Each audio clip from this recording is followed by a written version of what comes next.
ഹബീബായ റസൂലുള്ളാഹി സ്വല്ലല്ലാഹു അലൈഹി വസല്ലമ തങ്ങളുടെ മേലിൽ സ്വലാത്ത് ചെല്ലാൻ ഒരുപാട് ഇഷ്ടപ്പെടുന്നവരാണ് നാം. ഒരുപാട് പുണ്യങ്ങൾ, ഒരുപാട് മഹത്വങ്ങൾ സ്വലാത്തിനുള്ളതായിട്ട് നമ്മൾ പഠിച്ചിട്ടുണ്ട്. ഇന്നത്തെ ഈ വീഡിയോയിലൂടെ സ്വലാത്തിന്റെ 5 പ്രത്യേകതകളെ, കറാമത്തുകളെ, ശ്രേഷ്ഠതകളെ പറയാനാണ് ഞാൻ ഉദ്ദേശിക്കുന്നത്. അതിലൊന്നാമത്തേത്, സ്വലാത്ത് ചൊല്ലുന്ന ആളുടെ ഖൽബിനെ അല്ലാഹു സുബ്ഹാനഹു വ തആല പ്രകാശിപ്പിക്കുമെന്നാണ്.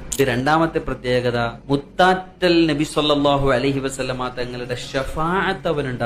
സ്ഥിരമായിട്ട് സ്വലാത്ത് ചൊല്ലുന്ന ഒരാൾക്ക് അള്ളാന്റെ ഹബീബ് സ്വല്ലല്ലാഹു അലൈഹി വസല്ലമ തങ്ങളുടെ ശഫാഅത്ത് ലഭിക്കും, ഒരു സംശയവുമില്ല. മൂന്നാമത്തേത്, മലക്കുകളോട് പിന്തുടരാനുള്ള ഒരു അവസരം അവനിക്ക് ലഭിക്കുന്നു എന്നുള്ളതാണ്. പരിശുദ്ധ ഖുർആൻ പറഞ്ഞല്ലോ, ഇന്നല്ലാഹ വ മലായികതഹു യുസല്ലൂന അലൻ നബി. അല്ലാഹുവും അവന്റെ മലക്കുകളും ഹബീബായ റസൂലുള്ളാഹി സ്വല്ലല്ലാഹു അലൈഹി വസല്ലമ തങ്ങളുടെ മേൽ സ്വലാത്ത് ചൊല്ലുന്നു. അപ്പൊ മലക്കുകളും അല്ലാഹുവും ചെയ്യുന്ന ഒരു ഇബാദത്ത് ചെയ്യാനുള്ള ഒരു അവസരം കൂടെ സ്വലാത്ത് ചെല്ലുന്നതിലൂടെ നമുക്ക് ലഭിക്കുകയാണ്.